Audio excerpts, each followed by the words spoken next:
आज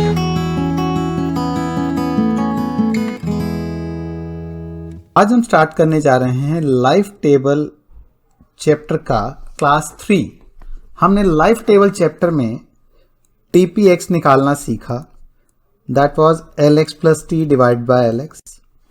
LX क्या है? लाइफ टेबल फंक्शन है जो X की वैल्यू 0 से लेकर, ठीक है, जैसे ELT टेबल की मैं बात करूं 0, 1, 2 सारी इंटीग्रल वैल्यूज के लिए दे रखा है।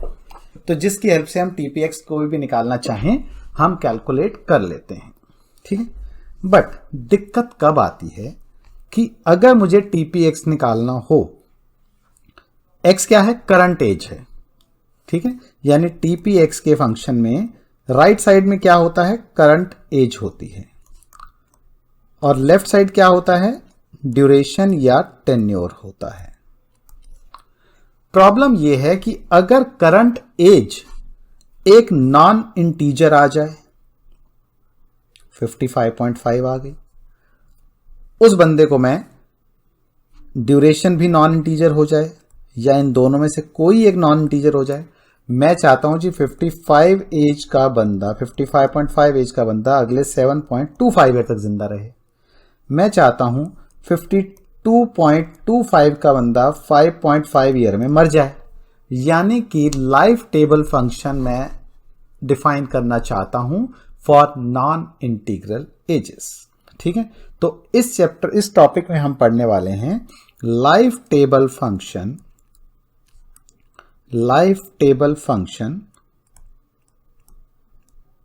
फॉर नॉन इंटीग्रल एजेस, ठीक है। इसको करने के लिए देखो, हमें टेबल में तो इंटीग्रल वैल्यूज दे रखी हैं। इसको करने के लिए हमारे दो एजम्पशंस होती हैं, मतलब दो अलग अलग तरीके हैं इसको करने के, जिसमें सबसे पहला है UDD एजम्पशन। UDD एजम्पशन जिसका कि फुल फॉर्म है यूनिफॉर्म डिस्ट्रीब्यूशन ऑफ डेथ्स, ठीक है। यानी कि डेथ्स आर यूनिफॉर्मली डिस्ट्रीब्यूटेड। तो इसमें हम ये मान के चलते हैं कि 0 से लेकर 1 के बीच में अगर t की वैल्यू, टाइम अगर 0 से 1 के बीच में, यानी कि हम एक ही साल की बात कर रहे हैं, और x की वैल्यू अगर इंटीजर है, तो TPX into mu x plus T, जिसको कि हम PDF कहते हैं, ठीक है। TPX into mu x plus T is a constant, ठीक है। इसको अगर हम वर्ड्स में बोलें तो उसका क्या मतलब है? इसका मतलब है कि अगर एक इंडिविजुअल जिसकी करंट एज x है, तो उसकी अगले एक साल में किसी एक दिन में मरने की प्रोबेबिलिटी, किसी एक दिन में मरने की जो प्रोबेबिलिटी है, वो उससे अगले एक दिन किसी और दिन मरने की प्रोबेबिलिटी के इक्वल होगी। करंट एज x है, उसकी अगले एक साल में किसी भी एक दिन में मरने की प्रोबेबिलिटी किसी और दिन में मरने की प्रोबेबिलिटी के बराबर रहेगी। यानी कि मरने के लिए सारे दिन एक जैसे हैं, सब हर दिन मरने की प्रोबेबिलिटी सेम है। और अगर मैं इसको टाइमलाइन पे देखूं तो उसका मतलब है कि अगर मान लो करंट एज x है, यानी कि x प्लस 0 है, वो x प्लस इस दिन मर जाए, मतलब इस दिन में मरने की अगर कोई भी प्रोबेबिलिटी है, तो x प्लस 1 से x प्लस 2/365 में मरने की प्रोबेबिलिटी भी उसकी सेम है, ठीक है। अप टू x प्लस 1 हर दिन मरने के लिए एक जैसा है। आप बोलोगे हर दिन मरने के लिए एक जैसा मतलब कोई शुभ अशुभ की बात नहीं यहां मैं कर रहा। यहां सिर्फ मैं क्या बात समझाना चाह रहा हूं आपको कि नॉर्मली क्या होता है, हम बोलते हैं कि हर ज्योग्राफिकल रीजन के अकॉर्डिंग ना टाइम पीरियड होता है साल का, जिस साल में ज़्यादा डेथ्स हो, जिस पीरियड में ज़्यादा डेथ्स होती हैं। जैसे अगर हम इंडिया में देखें तो, या दिल्ली में ही हम देखें तो सर्दियों में जो होता है ना ज़्यादा डेथ्स होती हैं, बिकॉज जो हार्ट अटैक वाली डेथ्स होती है ना, बिकॉज सर्दियों में क्या बोला जाता है, सर्दियों में बोला जाता है जी ब्लड जो होता है ना थिक हो जाता है, जिसकी वजह से BP हाई हो जाता है या हार्ट अटैक आ जाता है। और ज़्यादा एज के जो लोग होते हैं वो इतनी ठंड में कोप अप नहीं कर पाते, जिसकी वजह से निकल लेते हैं वो। तो इसीलिए हम बोलेंगे जी फिर मरने की प्रोबेबिलिटी बराबर कैसे हुई? यहां हम ये एक एजम्पशन ले रहे हैं, हम किसी पर्टिकुलर ज्योग्राफी की बात नहीं कर रहे हैं, हम बात कर रहे हैं कि हर दिन मरने के लिए एक जैसा है। ठीक है, सो किसी भी एक दिन मरने की प्रोबेबिलिटी उससे अगले एक दिन मरने की प्रोबेबिलिटी के बराबर होगी, यानी कोई मरने का दिन स्पेशल नहीं है। सो अगर हम बात करें TPX into mu x plus t constant है, जब हम बात करें TPX into mu x plus t constant है, ये दो टर्म्स का प्रोडक्ट है, ये टीपीएक्स और म्यू एक्स प्लस टी का प्रोडक्ट है। ये तो नजर आ रहा है? ठीक है, टीपीएक्स जो होता है, टीपीएक्स हमेशा एक डिक्रीजिंग फंक्शन होता है, क्योंकि आपको पता है कि 1px जो होगा और जो 2px होगा, ठीक है, 2px की वैल्यू 1px से कम होगी, क्योंकि 2 साल जिंदा रहने के लिए 1 साल जिंदा रहना है, फिर अगले 1 साल और जिंदा रहना है, और दो 1 से छोटे नंबर जब मल्टीप्लाई होते हैं, देखो 2px क्या होता है, 2px बेसिकली होता है 1px multiplied by 1px plus 1, यानी एक नंबर जो ऑलरेडी था उसको एक और 1 से छोटे नंबर से मैंने मल्टीप्लाई किया, तो ये तो 2px और छोटा होगा। इसी तरह अगर मैं 3px की बात करूं तो वो और छोटा हो जाएगा, 4px की बात करूं तो वो और छोटा हो जाएगा, यानी कि जैसे जैसे टाइम बढ़ता रहता है tpx की वैल्यू जो है कम होती चली जाती है। एंड ये जरूरी नहीं कि 1p 2p के लिए एप्लीकेबल है, ये फ्रैक्शंस में भी एप्लीकेबल है, यानी कि अगर एक दिन तक जिंदा रहने की बात करूं मैं, तो उसकी प्रोबेबिलिटी 2 दिन तक जिंदा रहने से ज्यादा होगी, उसकी प्रोबेबिलिटी 3 दिन तक जिंदा रहने से ज्यादा होगी। ठीक है, क्योंकि इस 2 दिन के अंदर ये दिन भी इंक्लूडेड है, और एक दिन और जिंदा रहना जिसकी होने की प्रोबेबिलिटी 1 से कम है, उससे मल्टीप्लाई किया हुआ है, यानी कि टीपीएक्स जो होता है टी में चेंज होते होते जैसे जैसे टी बढ़ता है टीपीएक्स कम होता जाता है। So TPX is a decreasing function, TPX is a decreasing function of t, TPX is a decreasing function of t. तो अगर एक चीज डिक्रीजिंग है और 2 नंबर्स का प्रोडक्ट कांस्टेंट है, एक नंबर लगातार कम हो रहा है और 2 नंबर का प्रोडक्ट कांस्टेंट है, तो दूसरे नंबर को क्या होना होगा, दूसरे नंबर को बढ़ना होगा। जैसे मैं कहूं भाई 5 × 6 30 है, मैं चाहता हूं जी ये कम हो रहा है, तो दूसरे को बढ़ना होगा, मैं चाहता हूं ये कम हो रहा है, दूसरे को और बढ़ना होगा, यानी कि अगर एक नंबर लगातार कम हो रहा है तो दूसरे नंबर को लगातार बढ़ना होगा, तभी उन दोनों का प्रोडक्ट जो है एक कांस्टेंट रह सकता है। So TPX into mu x plus t अगर कांस्टेंट है और टीपीएक्स क्योंकि डिक्रीजिंग फंक्शन है तो म्यू एक्स प्लस टी को इंक्रीजिंग होना होगा, तो mu x plus t must be increasing function of t, ये जो है इंक्रीजिंग फंक्शन ऑफ टी होना चाहिए। ठीक है जी, चलो ये तो बात हो गई कि TPX into mu x plus t constant है, जिसमें टीपीएक्स डिक्रीजिंग है और mu x plus t increasing है। अभी तक बात ये तो हुई नहीं कि हाँ जी नॉन इंटीग्रल वैल्यूज का क्या करेंगे। चलो उसके लिए ना हम एक छोटा सा ना डेरिवेशन करते हैं, उस डेरिवेशन को यूज करके हम क्वेश्चन को सॉल्व करेंगे।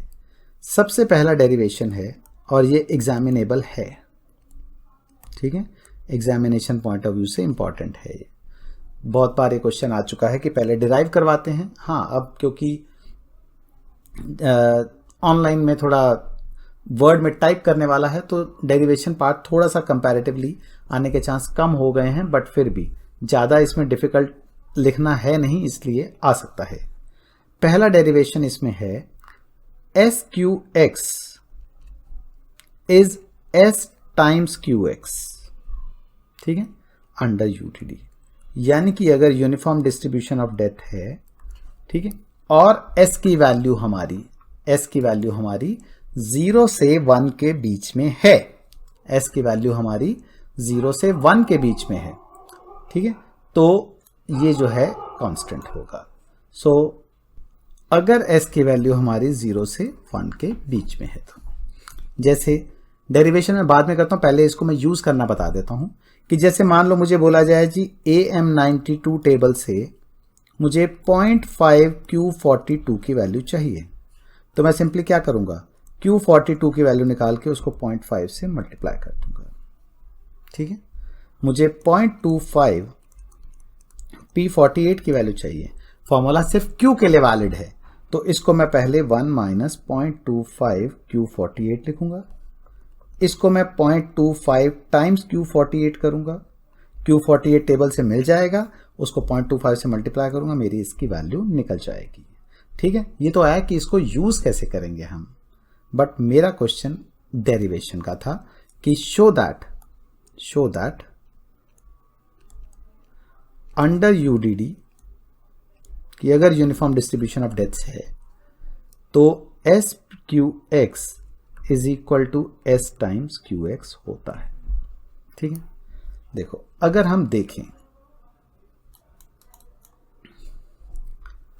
हमने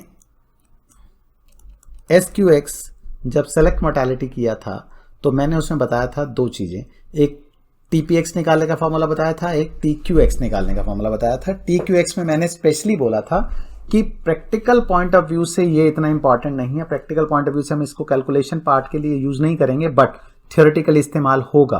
तो वो फॉर्मूला क्या था? वो फॉर्मूला था कि SQX से 0 से लेकर S तक, ठीक है, TPX into mu x plus T dt, ये था। ठीक है, अगर मैं S को 1 पुट कर दूं, तो ये 0 से 1 तक TPX into mu x plus T dt हो जाएगा। ठीक है, जब मैं बोल रहा हूं कि अंडर यूडीडी t की वैल्यू अगर 0 से 1 के बीच में हो, अगर अंडर यूडीडी t की वैल्यू 0 से 1 के बीच में हो, तो ये क्या है? ये एक कांस्टेंट है। अगर ये कांस्टेंट है तो बाहर आ जाएगा। भाई यूडीडी हो और t की वैल्यू 0 से 1 के बीच में हो तो ये कांस्टेंट है और बाहर आ जाएगा। 1 का इंटीग्रेशन t हो गया, लिमिट डालनी है 0 से 1 तक, तो 1QX हमारा TPX into mu x plus T हो गया। ठीक है, 1QX मतलब QX हमारा TPX into mu x plus T हो गया। अब इस वैल्यू को वापस यहां पे डाल देते हैं। तो अगर मुझे SQX चाहिए है तो 0 से S तक QX लिख देता हूं मैं। आप बोलोगे QX क्यों लिख दिया? मैं बोल रहा हूं कि UDD है, UDD है तो S की वैल्यू भी 0 से 1 के बीच में और T की वैल्यू 0 से 1 के बीच में, तो प्रूफ कर ही चुका हूं कि ये QX के बराबर होगा। तो QX जिसमें कि T है ही नहीं, ये तो कांस्टेंट है, ये आ गया बाहर। 1 का इंटीग्रेशन हो गया T, लिमिट डालेंगे 0 से S तक, जब इसमें लिमिट पुट करेंगे S माइनस 0, तो ये हमारा SQX हो जाएगा S टाइम्स QX। SQX हो जाएगा S टाइम्स QX। अब इसको अगर मैं यूज करके अगर मैं आपको क्वेश्चन दूं एक, जैसे मैं कहता हूं जी, मुझे एग्जाम्पल हमने अभी पहले कर लिया, बट अगर मान लो मुझे अंडर यूडीडी मुझे बोला जाए 5.25 P48 की वैल्यू चाहिए। ये वैल्यू 0 से 1 के बीच में थोड़ी है कि डायरेक्टली आप यूज कर लोगे। तो जब भी आपका x इंटीजर है, मतलब करंट एज इंटीजर है, बट x प्लस टी करने पर मैं अब क्या चाहता हूं कि एक 48 एज के पर्सन को मैं 53.25 तक लेके जाना चाहता हूं। तो करंट एज और ड्यूरेशन को ऐड करके, यानी x और x प्लस टी के बीच में अगर कोई इंटीजर आ रहा है, इंटीजर एज आ रही है, तो आप पहले इसको दो पार्ट्स में, दो प्रोबेबिलिटीज के प्रोडक्ट में स्प्लिट कर लोगे। आप लिखोगे जी 5.25 P48 can be written as, 48 वाले को 5 साल जिंदा रख लें और 53 वाले को 0.25 तक और जिंदा रख लें। ठीक है, किस्तों में जिया गया जीवन। तो फर्स्ट और सेकंड, फर्स्ट में तो कोई प्रॉब्लम ही नहीं है, ये तो बचपन से करते हैं, मतलब बचपन मतलब पहली क्लास से करते आए हैं। इसमें हम L53 डिवाइडेड बाय L48 कर लेंगे, जो भी टेबल बोली हुई है। सपोज AM92 बोली थी। ठीक है, रही बात इसकी सेकंड पार्ट की। अब सेकंड पार्ट में क्योंकि ये नंबर 1 से छोटा है, बट फॉर्मूला जो है Q के लिए वैलिड है, P के लिए वैलिड नहीं है। यूनिफॉर्म डिस्ट्रीब्यूशन ऑफ डेथ्स है, यूनिफॉर्म डिस्ट्रीब्यूशन जिंदा रहने का नहीं है। तो इसको आपको 1 माइनस 0.25 Q53 में चेंज करना होगा। जो कि हमारा 1 माइनस 0.25 टाइम्स Q53 हो जाएगा। Q53 आप AM92 से डायरेक्टली वैल्यू देख सकते हो, उसको 0.25 से मल्टीप्लाई करोगे, 1 में से माइनस करोगे, आपका सेकेंड पार्ट निकल आया। फर्स्ट पार्ट ऑलरेडी है, सेकेंड पार्ट आपने निकाल लिया, दोनों नंबर्स को मल्टीप्लाई करोगे तो आपका इस चीज का प्रोबेबिलिटी निकल आएगा कि 48 एज का पर्सन अगले 5.25 ईयर तक जिंदा रह ले। सो ये फॉर्मूला जो था, जो SQX is equal to S times QX, ये तब अप्लाई हो सकता है अगर आपकी जो करंट एज है ना वो एक इंटीग्रल वैल्यू हो। अगर करंट एज इंटीग्रल वैल्यू ना हुई तो क्या करें? ठीक है, करंट एज अगर इंटीजर नहीं है तो क्या करें? वहां के लिए ना हम एक और डेरिवेशन करते हैं।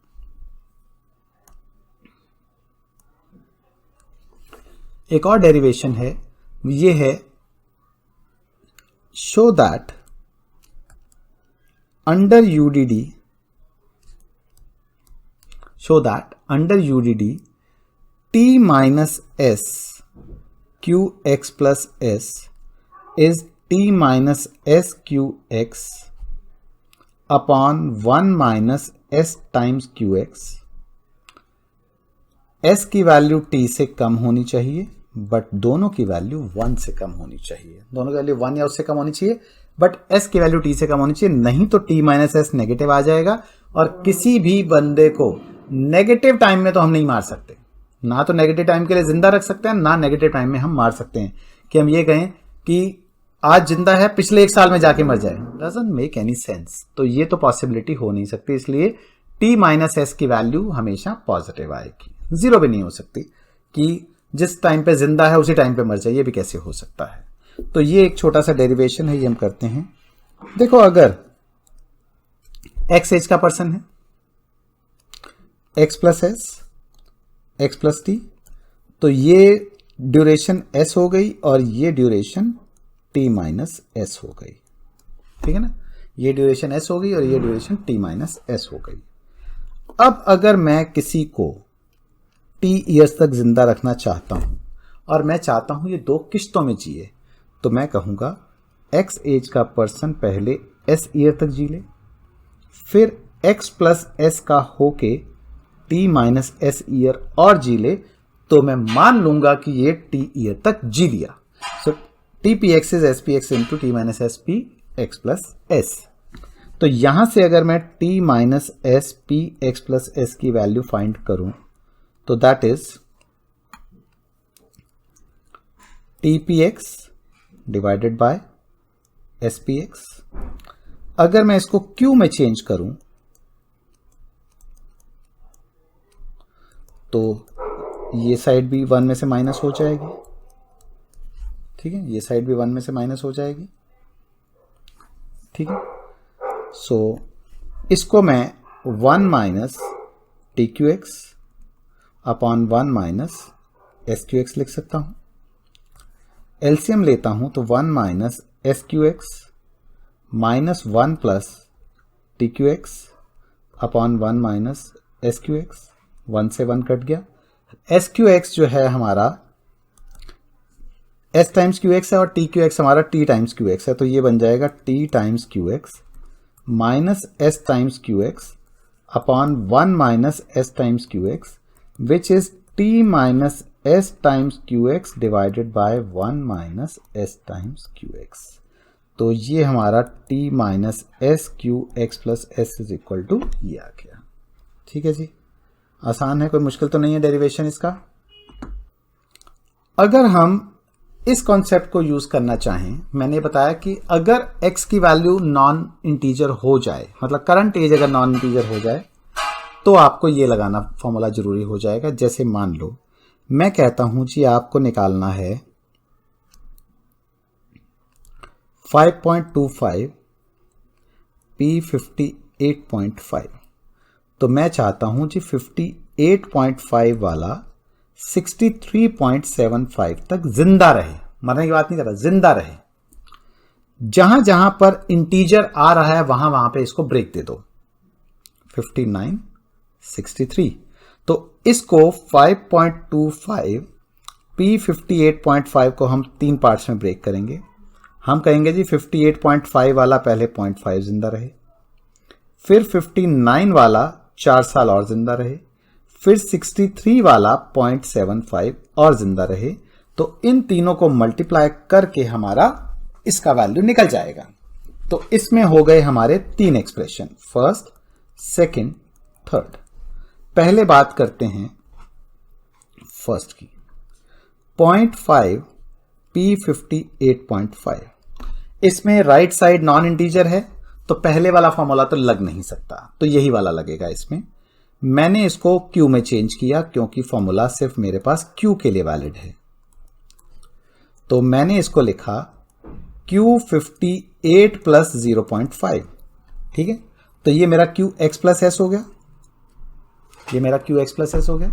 जैसे ही X प्लस एस लिखा तो लेफ्ट में मुझे T माइनस एस लिखना है, एंड इसका मतलब माइनस तो मेरा 0.5 ही होना है, माइनस तो मेरा 0.5 ही होना है। T की जगह मैं क्या लिख सकता हूं, मैक्सिमम वैल्यू 1 लिख सकता हूं, ठीक है। तो किस T की जगह क्या लिखूं ताकि उसका डिफरेंस 0.5 आए, तो ऑब्वियस है T की जगह 1 लिखूं मैं, ठीक है। T की वैल्यू 1 से बड़ी नहीं हो सकती, 1 से छोटी हो सकती है। अगर लेफ्ट में सपोज राइट साइड में 58.5 होता, मान लो राइट साइड में 58.5 होता तो मैंने ये लिखा होता। लेफ्ट साइड में सपोज 0.75 होता तो मैंने माइनस में तो 0.5 लिखना था, तो मैं इसको 0.75 माइनस 0.5 भी लिख सकता था, ठीक है। बट यहां पर तो नहीं है, इस क्वेश्चन में तो ऐसा नहीं है कुछ। सो यहां पर तो ये लिखना है। सो T minus S QX plus S किसके बराबर होता है, T minus S QX upon 1 minus S times QX। Q58 table से मिल जाएगा, बस वैल्यू डाल देना, आपका फर्स्ट आंसर आ गया। जो सेकंड पार्ट है इसका 4P59, ये तो पहले ही सीख रखा है, L63 बाय L59। अब बचा part number 3, part 3 which is 0.75 P63। इसको Q में चेंज किया, 0.75 Q63 which is 0.75 times Q63, क्योंकि यहां पर मेरा क्या हो गया, SQX, राइट साइड एज जो है मेरी इंटीजर है। अगर एज इंटीजर है तो और लेफ्ट साइड जो टर्म है वो 1 से छोटी है, तो directly formula SQX is equal to S times QX का एप्लीकेबल है फॉर्मूला मेरा, ठीक है। सो इस तरह से आप कोई भी अगर वैल्यू कैलकुलेट करनी होगी, ये आप कैलकुलेट कर सकते हैं, ठीक है। तो हमेशा बस क्या ध्यान रखना है, चाहे P में हो चाहे Q में हो। सपोज आपको क्वेश्चन Q का आ जाता, मैं चाहता हूं 5.75 P42.5, तो 42.5 वाले को सपोज P ना होकर Q होता, सपोज Q होता, तो पहले मैं इसको ब्रेक करने के लिए मुझे इसको P में चेंज करना पड़ेगा। चाहे फॉर्मूले मेरे पास Q के वैलिड है, बट इसको ब्रेक करने के लिए मुझे पहले इसको P में ट्रांसफॉर्म करना पड़ेगा कि 5.75 Q 42.5 को मैं पहले लिखूंगा 1 माइनस 5.75 P 42.5। तो 42.5 वाले को मैं 47 48.25 तक जिंदा रखूं, 43 तक जिंदा रखूं, फिर 48 तक रखूं, तो 42.5 वाला 0.5 जिंदा रहे, 43 वाला 5 साल और जिंदा रहे, 48 वाला 0.25 जिंदा रहे। तो इसमें सेकंड डेरिवेशन ये डायरेक्ट और इसमें फर्स्ट डेरिवेशन डायरेक्टली नहीं, पहले Q में चेंज करेंगे, और जब ये कैलकुलेट हो जाएगा तो इसको 1 में से माइनस करेंगे तो हमारा अल्टीमेट आंसर यानी कि Q का निकलेगा। क्योंकि ब्रेक आप सिर्फ P में कर सकते हैं, Q में नहीं कर सकते। किश्तों में जिया जा सकता है, किश्तों में मरा नहीं जा सकता, बट जो फॉर्मूले हैं वो सिर्फ Q में लग सकते हैं, P में नहीं लग सकते, क्योंकि यूनिफॉर्म डिस्ट्रीब्यूशन डेथ्स का है, यूनिफॉर्म डिस्ट्रीब्यूशन जिंदा रहने का नहीं है, ठीक है। तो फॉर्मूले लगाने से पहले Q में चेंज करना जरूरी है और स्प्लिट करने से पहले P में चेंज करना जरूरी है। Q में स्प्लिट हम नहीं कर सकते, ठीक है। तो ये हमारा हो गया फर्स्ट कैटेगरी, यानी कि first assumption which is uniform distribution of deaths, ठीक है। अब नेक्स्ट आती है category, that is CFM, constant force of mortality, constant force of mortality. अगर याद हो तो अभी अभी मैंने बताया था कि यूडीडी एजम्पशन मान के चलता है कि फोर्स ऑफ मोटालिटी इंक्रीजिंग है, तो वो इंक्रीजिंग फोर्स ऑफ मोटालिटी का केस था, ये कांस्टेंट फोर्स ऑफ मोटालिटी का केस है।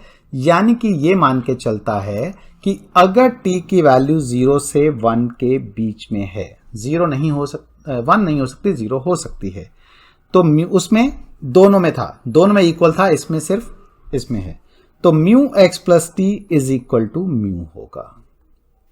ठीक है, यानी कि बिटवीन 0 एंड 1, बिटवीन 0 एंड 1 जो फोर्स ऑफ मोटालिटी है वो कांस्टेंट होती है।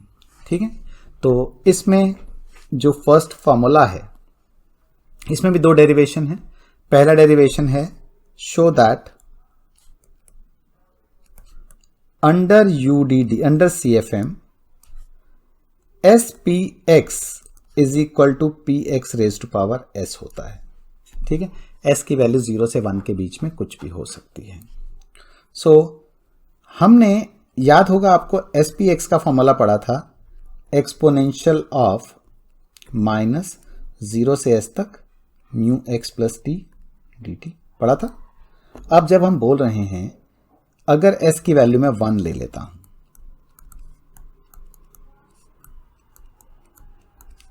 तो ये म्यू एक्स प्लस टी हो गया। जब मैं कह रहा हूं कि between 0 and 1 mu x plus T क्या है, कांस्टेंट है, कांस्टेंट है तो म्यू हो जाएगा, बाहर आ जाएगा। तो एक्सपोनेंशियल ऑफ माइनस म्यू, 1 का इंटीग्रेशन टी 0 से 1, तो ये हो जाएगा ई की power minus mu t, sorry e की पावर माइनस म्यू। ठीक है, यानी कि मैंने प्रूव कर दिया कि P X E raise to power minus mu के बराबर होता है। अब जरा मैं वापस एस पी एक्स पे आऊं। एस पी एक्स क्या था, एक्सपोनेंशियल माइनस 0 से एस। जब मैं कह रहा हूं कि mu x plus T C F M में कांस्टेंट होता है, तो म्यू तो बाहर आ गया। ठीक है, डी टी इंटीग्रेशन होगा तो ई की पावर माइनस म्यू एस हो जाएगा। ठीक, ई माइनस म्यू एस को मैं ई माइनस म्यू की पावर एस लिख सकता हूं। ई माइनस म्यू किसके बराबर था, पी एक्स के बराबर था, तो ये P x raise to power S हो गया।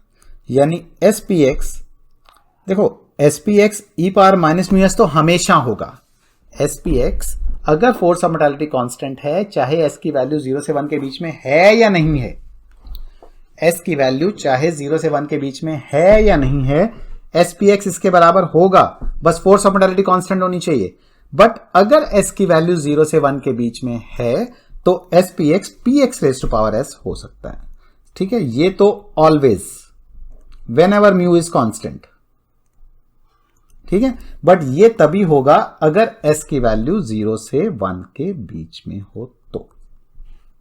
ठीक है, अब जैसे मान लो क्वेश्चन आपको आ जाता है, under CFM using AM92 find 0.25 P48 AM92 से, तो आप क्या करोगे, आप सिंपली लिखोगे P48 रेज टू पावर 0.25। क्यों, क्योंकि S P X is equal to P x raise to power S होता है अगर एस की वैल्यू 0 से 1 के बीच में है, और यहां पर हमारे केस में एस की वैल्यू 0 से 1 के बीच में है, तो P48 टेबल से मिल जाएगा, रेज पावर 0.25 करना है। तो बस ये इंटीजर होना चाहिए। या जैसे क्वेश्चन आता है 7.75 P52, अब जैसे ही यहां पर बीच में इंटीजर आ गया तो स्प्लिट करना जरूरी हो गया। मैं चाहूंगा इसको दो पार्ट्स में ब्रेक करना, 52 वाला 7 साल जिंदा रहे और 59 वाला 0.75 जिंदा रहे। ये वैल्यू मेरे डायरेक्टली निकल जाएगी L59 बाय L52 करके, और इसमें मैं P59 रेज टू पावर 0.75 यानी कि इसमें मैं CFM के assumption अप्लाई कर दूंगा। ठीक है, चलिए ये तो केस हो गया क्या, जहां पर क्या वैल्यू थी, S की वैल्यू 0 से 1 के बीच में थी, बट करंट एज जो थी वो क्या थी, करंट एज एक इंटीजर वैल्यू थी। अगर करंट एज इंटीजर ना हुई तो इसमें भी हमारा दूसरा फॉर्मूला है, दूसरा डेरिवेशन है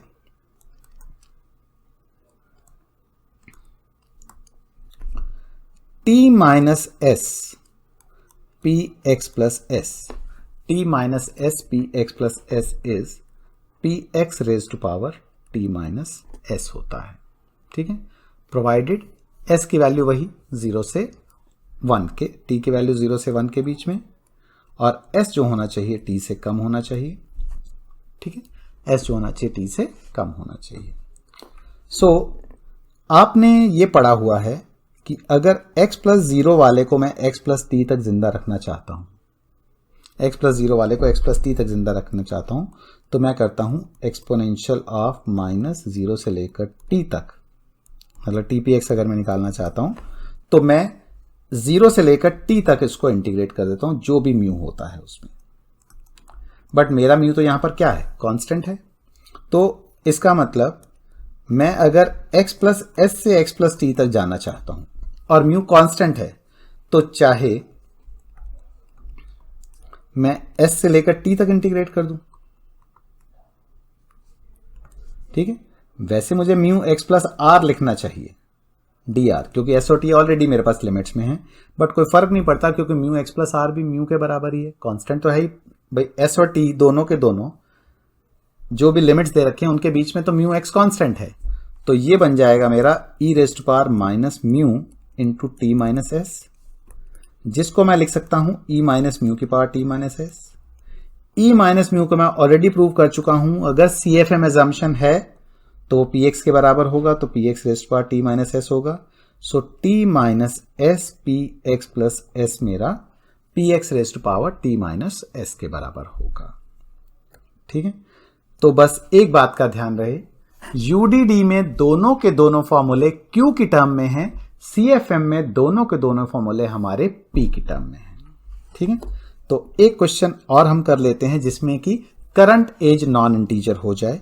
जैसे मैं चाहता हूं 58.5 या 58.75 का पर्सन 7.5 ईयर तक जिंदा रहे, CFM assumption using AM92 table. 58.75 वाले को 50 से 8 प्लस 7 हो गया 65, 66.25 तक जिंदा रखना है। तो पहले इसको 59 तक जिंदा रखूं, फिर 66 तक जिंदा रखूं, तो 3 किश्तों में मुझे इसको जिंदा रखना पड़ेगा। मैं इसको लिखूंगा जी 58.75 वाला 0.25 जिंदा रहे, 59 वाला 7 साल और जिंदा रहे, और फिर 66 का होके 0.25 और जिंदा रहे। तो रहा मेरा ये फर्स्ट पार्ट, ये सेकंड पार्ट, ये थर्ड पार्ट।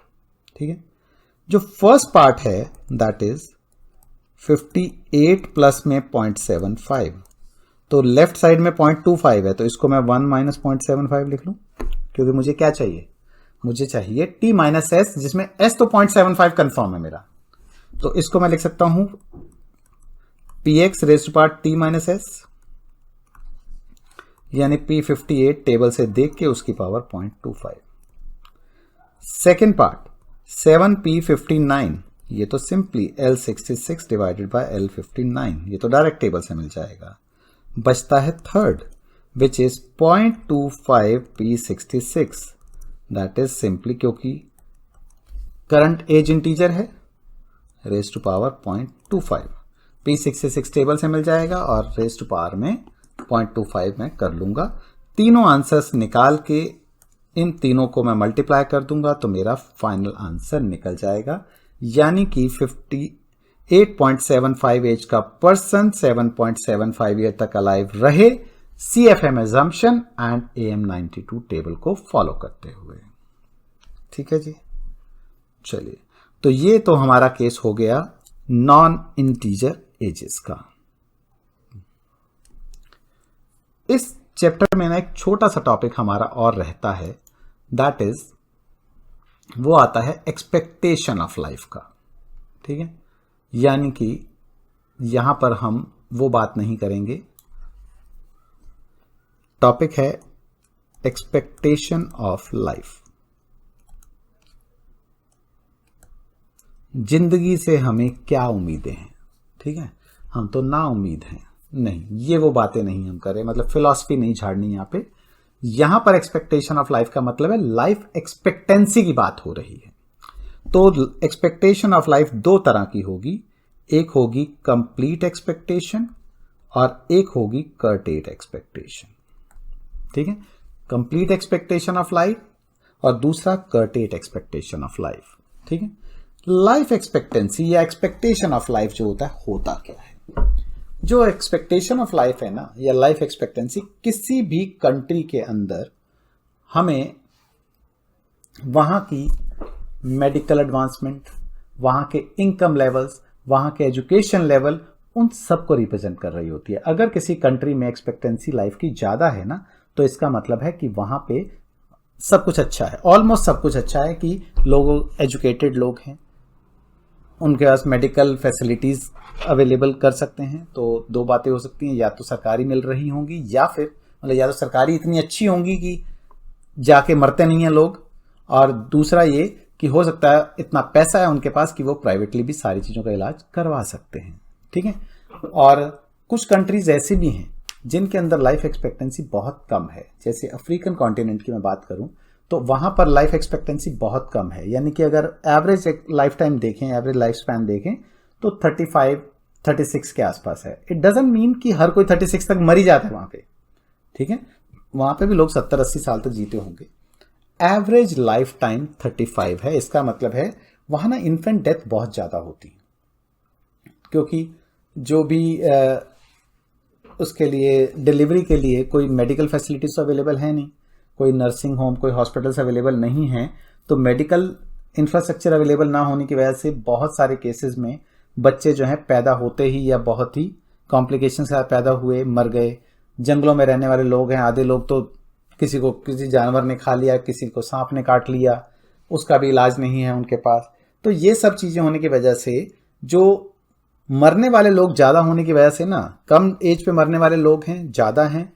और जब हम एवरेज लाइफ टाइम निकालते हैं तो हम सब की, जितने लोग पैदा हुए थे सबकी एज ऐड करते हैं, मरते टाइम उनकी एज कितनी थी उन सबको ऐड करके नंबर ऑफ पीपल बॉर्न से डिवाइड कर रहे हैं, तो हमारी एवरेज लाइफ टाइम निकलती है।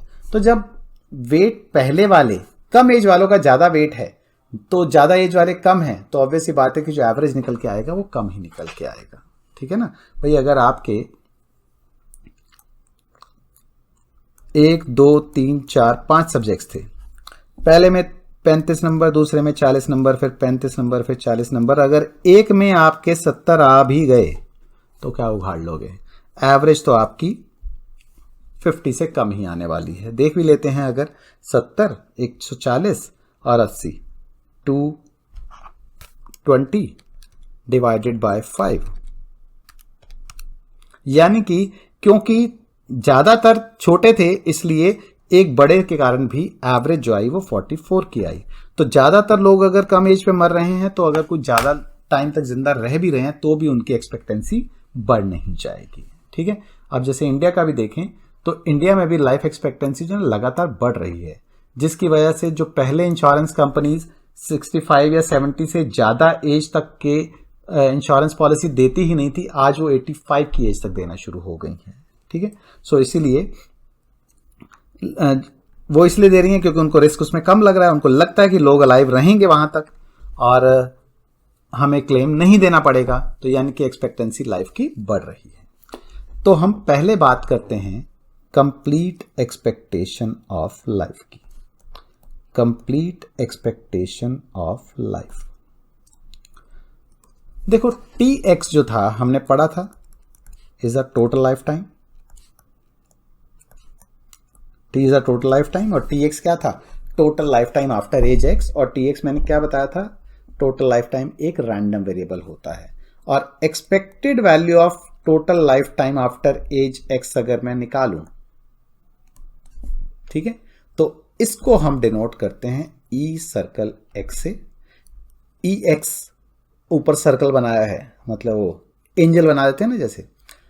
This is called complete expectation of life, यानी कि हम लाइफ की जो लाइफ टाइम एक रैंडम वेरिएबल है उसकी एक्सपेक्टेड वैल्यू निकालना चाहते हैं। एक्सपेक्टेड वैल्यू मतलब एवरेज, मीन निकालना चाहते हैं। देखो जो एक्सपेक्टेड वैल्यू होती है ना किसी भी रैंडम वेरिएबल की, वो होती है वो रैंडम वेरिएबल मल्टीप्लाइड बाय उसका पीडीएफ, और उसको 0 से लेकर जहां तक, मतलब जहां से जहां तक वो एप्लीकेबल है उसमें इंटीग्रेट कर देते हैं। इसका डेरिवेशन मैं कर रहा हूं, बट डेरिवेशन एग्जामिनेबल नहीं है। डेरिवेशन इसका CS2 में एग्जामिनेबल है, फिर भी समझ लेते हैं, छोटा सा है, बहुत ही आसान सा है।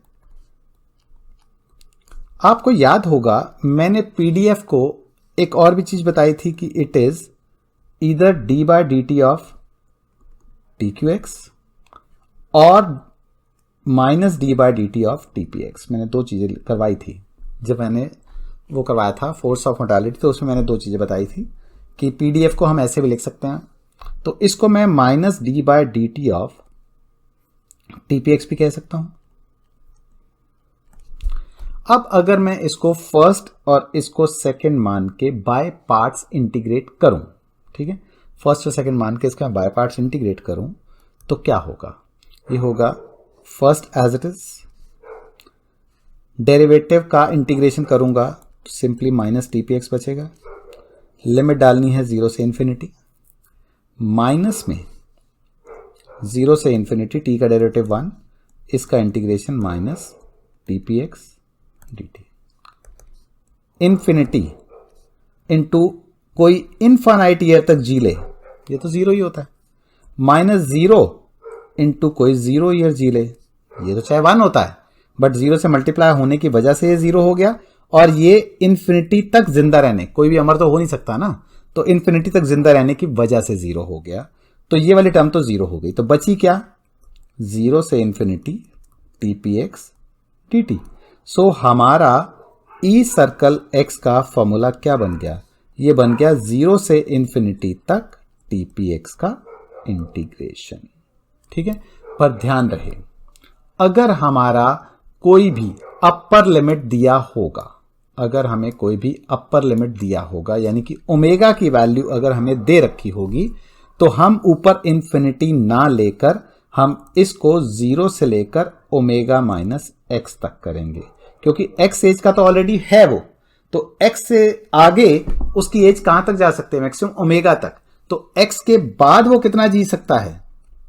भाई मैक्सिमम ओमेगा था, तो x के बाद वो मैक्सिमम कितना जी सकता है? Omega -x। तो इसलिए हम इसको 0 से ओमेगा -x तक ही इंटीग्रेट करेंगे, ठीक है। चलो इसको ना एक क्वेश्चन से समझ लेते हैं हम। जैसे मान लो मैं कहता हूं जी, क्वेश्चन है xp0 आपको एक फंक्शन दिया हुआ है 1 - x/120⁻⁴ हो सकता है xp0 ना देकर lx का फंक्शन भी दिया हो, ठीक है।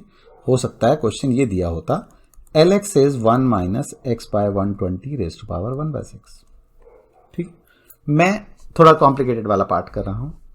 अब देखो xp0 पता है, xp0 होता क्या है? lx divided by L0।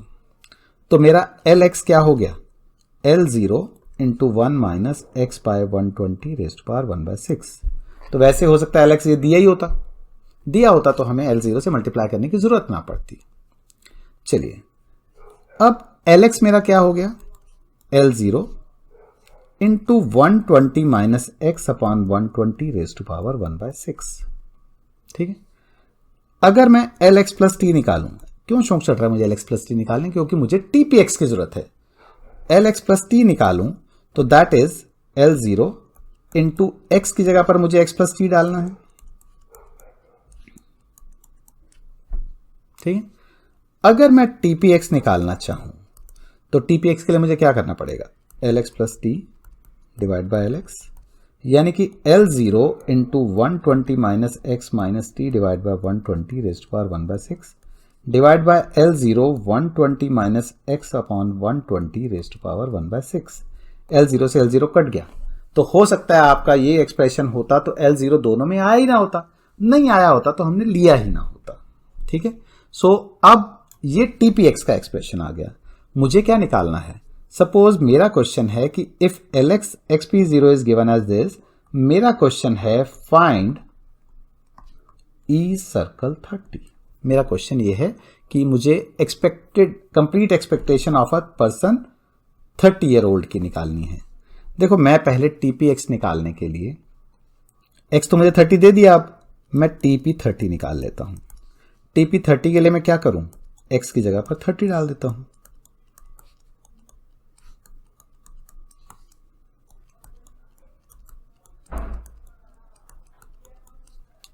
तो ये बन जाएगा 90 minus T raise to power 1/6। नीचे 120 पावर 1/6 और 120 पावर 1/6 कट जाएगा, तो नीचे आ गया 90 पावर 1/6। तो TP30 मेरा एक तरह से हो गया 90 minus T divided by 90 raise to power 1/6। मैं चाहूं तो ऐसे भी छोड़ सकता हूं, कोई दिक्कत नहीं है मुझे।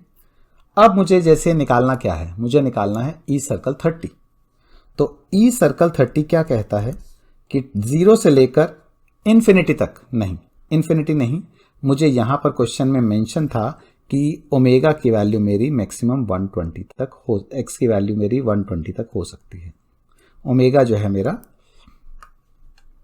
120 मैक्सिमम दिया हुआ, तो एक्स की वैल्यू 0 से लेकर 120 तक मुझे दे रखी है। ठीक है, अगर x की वैल्यू मुझे 120 तक दे रखी है तो इसका मतलब मुझे इंटीग्रेट कहां तक करना है, मुझे इंटीग्रेट करना है 0 से लेकर 90 तक। ठीक है, इसमें से 1/90 पावर 1/6 को तो मैं बाहर ले लेता हूं, बचता क्या है मेरे पास 90 माइनस टी की पावर 1/6 dt। ठीक है, सो 1/90 पावर 1/6 इंटीग्रेट कैसे करूं, ये हो जाएगा एक पावर ऐड, न्यू पावर से डिवाइड और -1 से डिवाइड, लिमिट डालनी है 0 से लेकर 90 तक। अब इंटीग्रेट कर दिया है मैंने, लिमिट डाल लोगे। ठीक है, इसकी लिमिट डाल के ये आ जाएगा -6/7 इंटू 1/90 की पावर 1/6। 90 माइनस 90 इज 0, तो 0 की पावर 7/6 माइनस में 90 की पावर 7/6, सिंप्लीफाई किया तो 6/7 इंटू 90, 9 दैट इज 77.14। तो इसका मतलब इस लाइफ टेबल फंक्शन के अकॉर्डिंग 30 साल के बंदे की अभी लाइफ एक्सपेक्टेंसी और 77.14 की है, यानी कि 107 साल तक इसकी जिंदा रहने की चांसेस हैं। ठीक है, तो एक काम करना, आप ये क्वेश्चन खुद प्रैक्टिस कर लेना कि LX गिवन है आपको, ये होमवर्क का पार्ट हो गया, ये असाइनमेंट में नहीं होगा ये वाला क्वेश्चन। तो LX is 1 minus X by 120 raise to power 1/5 है। x की वैल्यू 0 से लेकर 110 के बीच में है। ठीक है, एंड मुझे निकालना है ई सर्कल 40 एंड ई सर्कल 50, ये दो चीजें निकालनी है, ये आप खुद कर सकते हैं। ठीक है, तो आप क्या करना ना, पहले जनरल ई सर्कल x निकाल लेना और उसके बाद 40 और 50 दोनों को पुट करके आप वैल्यू निकाल सकते हो। ठीक है, मतलब जैसे भी आप करना चाहो कर सकते हो। अच्छा, अब हम आते हैं इसमें, अगर हमें क्वेश्चन आता है कर्टेड लाइफ टाइम का। ठीक है, कर्टेड एक्सपेक्टेशन ऑफ लाइफ। देखो हमने ये पढ़ा हुआ है, कर्टेड फ्यूचर लाइफ टाइम क्या होता है, kx is the curtate life time after age x, it is a curtate life time after age x। तो कर्टेड एक्सपेक्टेशन यानी कि एक्सपेक्टेड वैल्यू ऑफ kx जो होती है ना, इसको हम ex है, इसके ऊपर वो गोला नहीं बनाना, हमने सर्कल नहीं बनाना। This is called curtate expectation of life, this is curtate expectation of life. ठीक है, और EKX अगर मैं निकालूं तो मैं क्या करूंगा, k की वैल्यू 0 से लेकर इंफिनिटी तक, k multiplied by P of kx is equal to k।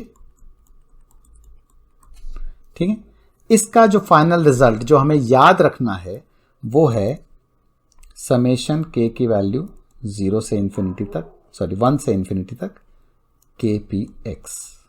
But ये फॉर्मूला वही बात है, करवाना मुझे पड़ेगा, डेरिवेशन चाहे एग्जामिनेबल ना भी हो तो भी आप बोलोगे जी अभी तक तो 0 चल रहा था 1 क्यों हो गया, तो मैं सीधा सीधा इसका डेरिवेशन ही करके बता देता हूं।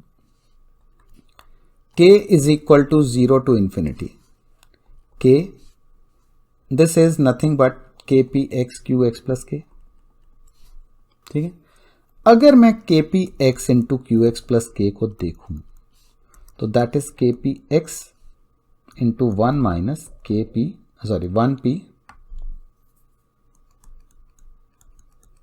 X plus k. इसको मैं मल्टीप्लाई करूं तो के पी एक्स, अब x वाला k तक जिंदा रहे फिर x प्लस के का होके एक साल और जिंदा रह ले, तो इसको मैं क्या कह सकता हूं कि x वाला k प्लस 1 तक जिंदा रह ले। यही हुआ ना, x वाला k तक जिंदा रहे फिर x प्लस के का होके एक साल और जिंदा रह ले, तो इसका मतलब x वाला k प्लस 1 तक जिंदा रह ले। वो मैंने इन दोनों को मल्टीप्लाई करके लिख दिया, यानी कि मैं इसको लिख सकता हूं k is equal to 0 to infinity k multiplied by K P x minus में k प्लस 1 पी एक्स। ठीक है, दिस इज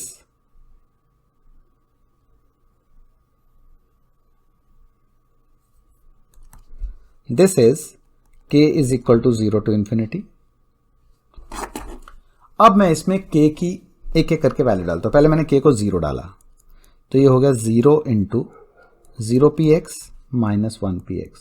क्या फर्क पड़ेगा, 0 से मल्टीप्लाई होकर तो 0 ही हो जाएगा, plus 1 into 1 P x minus 2 p x, plus 2 into 2 p x minus 3 p x, plus 3 into 3 p x minus 4 p x and so on. ये टर्म तो खत्म हो गई, बचा 1 पी एक्स प्लस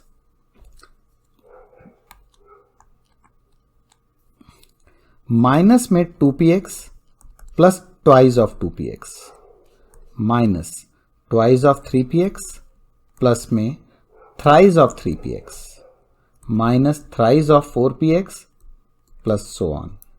तो देखो 1 पी एक्स, ये दोनों सिंप्लीफाई होके 2 पी एक्स, ये दोनों सिंप्लीफाई होके 3 पी एक्स, अगले सिंप्लीफाई होके 4 p x, so on till infinity, सब चलते रहेंगे। ठीक है, so this is nothing but k P x, के की वैल्यू कहां से 1 से स्टार्ट हो रही है ना, के की वैल्यू 1 से लेकर इंफिनिटी तक। ठीक है, तो ये हमारा हो गया कि अगर मुझे कर्टेट एक्सपेक्टेशन निकालनी है तो मुझे सिर्फ क्या करना है, के की वैल्यू 1 से लेकर इंफिनिटी तक के पी एक्स को सम अप करना है। पहले मैं इंटीग्रेशन कर रहा था। ठीक है, again I am telling no derivation needed, बस आपको पता होना चाहिए किया क्या है। अच्छा, एक जो है ध्यान रहे कि there is an approximate relationship between E X and E circle X. वो क्या है, वो ये है कि ई सर्कल एक्स जो होता है that is approximately E x plus half होता है। ठीक है, अगर आप चाहेंगे तो इसका डेरिवेशन हम कर सकते हैं, बट एग्जामिनेबल नहीं है ये डेरिवेशन। ठीक है, तो इसलिए हमें वैसे इसको करने की जरूरत नहीं है। इसको मैं जनरल रीजनिंग से समझा देता हूं। देखो, जनरल रीजनिंग से अगर हम बात करें तो ये अजम्पशन ली जाती है कि डेथ जो होती है जो x से लेकर x प्लस 1 के बीच में मरेगा। ठीक है, x से लेकर x प्लस 1 के बीच में हम मान के चलते हैं ना कि एवरेज एज ऑफ डेथ जो होती है x प्लस हाफ होती है। ऐसा क्यों होता है? देखो, अगर मान लो मैं ये बोलूं कि लोग तो किसी पर्टिकुलर मंथ में तो मरेंगे नहीं, यूनिफॉर्मली मर रहे होते हैं, क्योंकि इतने सारे लोग हैं कि हर रोज कोई ना कोई मर रहा होगा। तो अगर x से लेकर x प्लस 1 के बीच में मरने वालों की एवरेज एज में मरते टाइम x प्लस 0.5 मान लो, अगले में मरने वालों की x प्लस 1.5 मान लो, अगले में मरने वालों की x प्लस 2.5 मान लो, तो आखिरी महीने में मरने वाले x प्लस 11.5 मंथ में मरेंगे। इन सबको मैं ऐड कर दूं तो 12x 0.5 1.5 इन सबको अगर मैं ऐड करूं तो ये 12 टर्म AP की हो गई। AP की टर्म्स का सम क्या होता है? 12 टर्म्स का n/2 यानी कि 6 into 2a plus n-1 into d कितना है 1, तो 11 प्लस 12 इंटू 6 72, ठीक है। इसको मैं 12 से डिवाइड करूँगा, 12 लोगों के मरने की बात की ना मैंने, हर महीने मैंने एक एक बंदे को मारा, तो डिवाइड किया तो 12x by 12 is x plus 72 by 12 is 6, यानी कि जो 0.5 मंथ में मरा था, 1.5 मंथ में मरा था, तो एवरेज हर बंदा किस एज में मर रहा है, x प्लस 6 मंथ में मर रहा है। यानी कि हम ये अजम्पशन लेके चलते हैं, ये वाली चीज ना मैं दोबारा नहीं बताऊंगा, ये अगले चैप्टर में भी काम आएगी। तो ये अजम्पशन ली जाती है कि डेथ्स जो होती हैं वो इन बिटवीन 2 बर्थडे होते हैं, यानी कि x से लेकर x प्लस 1 में जो अगर मर रहे हैं लोग, तो उनका अगर हम average life time, average death का टाइम निकालें तो x प्लस हाफ निकल के आता है, ठीक है। यानी of all the deaths that occur between x and x plus 1, the average age of death is considered as x plus half, ठीक है। So the total life time a life survive, total lifetime a life survive will be half year longer than the number of completed year, क्योंकि जो भी x से लेकर x plus 1 के बीच में मरेंगे उनकी कर्टेड लाइफ तो हम 0 मान के चलेंगे, जबकि उनकी एवरेज लाइफ टाइम कितनी आई है, x प्लस हाफ आई है। जो x प्लस 1 से लेकर x प्लस 2 के बीच में मरेंगे उनकी एवरेज लाइफ तो x प्लस 1.5 आएगी, बट कर्टेड लाइफ तो हम 1 मान के चल रहे होंगे। यानी कि जो उनकी टोटल लाइफ होती है दैट इज अप्रोक्सीमेटली उनकी कर्टेड लाइफ प्लस हाफ होती है। जो उनकी टोटल लाइफ होती है वो उनकी कर्टेड लाइफ प्लस हाफ होती है। तो एवरेज एक्सपेक्टेड जो होगी इसकी वो भी क्या हो जाएगी, वो भी एक्सपेक्टेड वैल्यू ऑफ के एक्स प्लस हाफ हो जाएगी। इसकी एक्सपेक्टेड वैल्यू क्या होती है, ई एक्स होती है, इसकी एक्सपेक्टेड वैल्यू ई एक्स होती है। Expected value of a constant होता है, तो ई सर्कल एक्स हमारा क्या हो गया, ई एक्स प्लस हाफ के बराबर हो गया। ई सर्कल एक्स क्या हो गया, ई एक्स प्लस हाफ के बराबर हो गया। या मैं इसको कह सकता हूं कि ई सर्कल एक्स माइनस हाफ जो होगा वो ई एक्स के बराबर होगा, ठीक है। सो ये अजम्पशन तो अजम्पशन ही है ना, अब ये तो नहीं है ना कि इतने हम प्रिसाइज, इतने परफेक्ट हैं कि हाँ बहुत ज्यादा पॉपुलेशन है तो ये अजम्पशन नियर टू ट्रू हो सकती है, बट एग्जैक्टली ट्रू नहीं हो सकती कि भाई हमेशा ही जो एवरेज लाइफ टाइम निकल रहा है आपका हर बंदे का एक्स प्लस हाफ ही निकल के आ रहा है, ठीक है। तो इसमें आपके 2 तरह के क्वेश्चन हो सकते हैं। अगर आपको क्वेश्चन ये आ जाता है, जैसे मान लो मैं ये कहूं कि म्यू मान लो 0.05 गिवन है, म्यू 0.05 गिवन है, मैं कहता हूं जी ई सर्कल 40 चाहिए मुझे, कोई अपर लिमिट नहीं दे रखी, मुझे पता है टीपीएक्स क्या होता है, टीपीएक्स ई की पावर माइनस म्यू टी होता है। मैंने बताया था म्यू कांस्टेंट है, अगर कांस्टेंट फोर्स ऑफ मोर्टेलिटी है, अगर 0 से 1 के बीच में तो बात अलग है, but TPX is always equal to e power minus mu t, क्योंकि म्यू कांस्टेंट है। तो दिस इज ई की पावर माइनस 0.05 टी। अगर मुझे ई सर्कल 40 चाहिए, इसका मतलब मुझे टीपी 40 चाहिए, एक्स की तो बात ही नहीं हो रही यहां पे। तो टीपी 40 इज नथिंग बट 0 से इंफिनिटी तक टीपी 40 का इंटीग्रेशन। अब टीपी एक्स मेरा क्या है, 0 से इंफिनिटी तक मुझे ई की पावर माइनस 0.05 टी को इंटीग्रेट करना है। अब इसको इंटीग्रेट कैसे करूं मैं, ई की power minus 0.05 T divide by minus 0.05, limit डालनी है 0 से इंफिनिटी तक, तो दिस इज माइनस 20, ई की पावर माइनस इंफिनिटी माइनस ई की पावर 0, ई पावर माइनस इंफिनिटी 0 होता है, ठीक है, ई 0 1 होता है। तो इसका मतलब ई सर्कल 40 की वैल्यू 20 आ गई।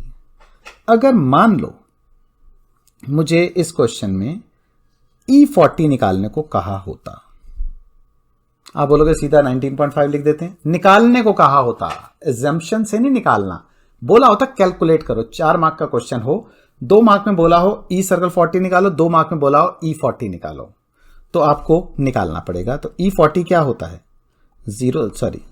के की वैल्यू 1 से लेकर इंफिनिटी तक के पी एक्स। अब के पी एक्स क्या होगा, ई की पावर माइनस म्यू इंटू के हो जाएगा बस, ठीक है। अब यहां पर मैं क्या करूं, k इज इक्वल टू 1 से लेकर इंफिनिटी तक ई की पावर माइनस म्यू के हो गया। अब यहां पे मैं k को 1 डालूं ठीक है, म्यू मेरा कितना था 0.05 था, तो k is equal to 1 to infinity e की पावर माइनस 0.05 k है। तो k को 1 डालूं, ये आ गया, k को 2 डालूं, ये आ गया, k को 3 डालूं, ये आ गया, सो ऑन टिल इन्फिनिटी। तो ये एक इनफाइनाइट जीपी बन गई, जिसका सम क्या होता है, जिसका सम होता है a अपॉन 1 माइनस r। इसको अगर मैं कैलकुलेटर से सॉल्व करता हूं तो e raise to power minus 0.05 divided by 1 minus e raise to power minus 0.05, value आ रही है 19.5041, एग्जैक्ट 19.50 नहीं आई, 19.5041 विच इज क्लोज टू 19.5। तो E40 मेरा ये आ गया। तो अगर ये क्वेश्चन होता आपका 4 मार्क का, तो 2 मार्क में आपसे पूछा जाता E सर्कल 40 निकालो, 2 मार्क में पूछा जाता E40 निकालो। अगर ये क्वेश्चन होता आपका 3 मार्क का और आपसे बोला जाता जी 2 मार्क में E सर्कल 40 निकालो, और 1 मार्क में बोला होता hence approximate the value of, या hence calculate the approximated value of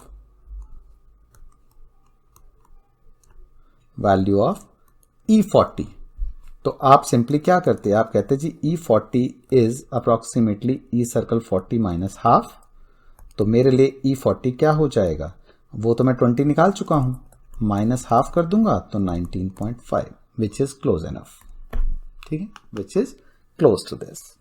सो ये हमारा जो चैप्टर है लाइफ टेबल बहुत ही ज़्यादा टाइम कंज्यूमिंग था। हमने 4 क्लासेस लगाई इसके अंदर, मतलब 4 क्लास टोटल लगनी है इसमें।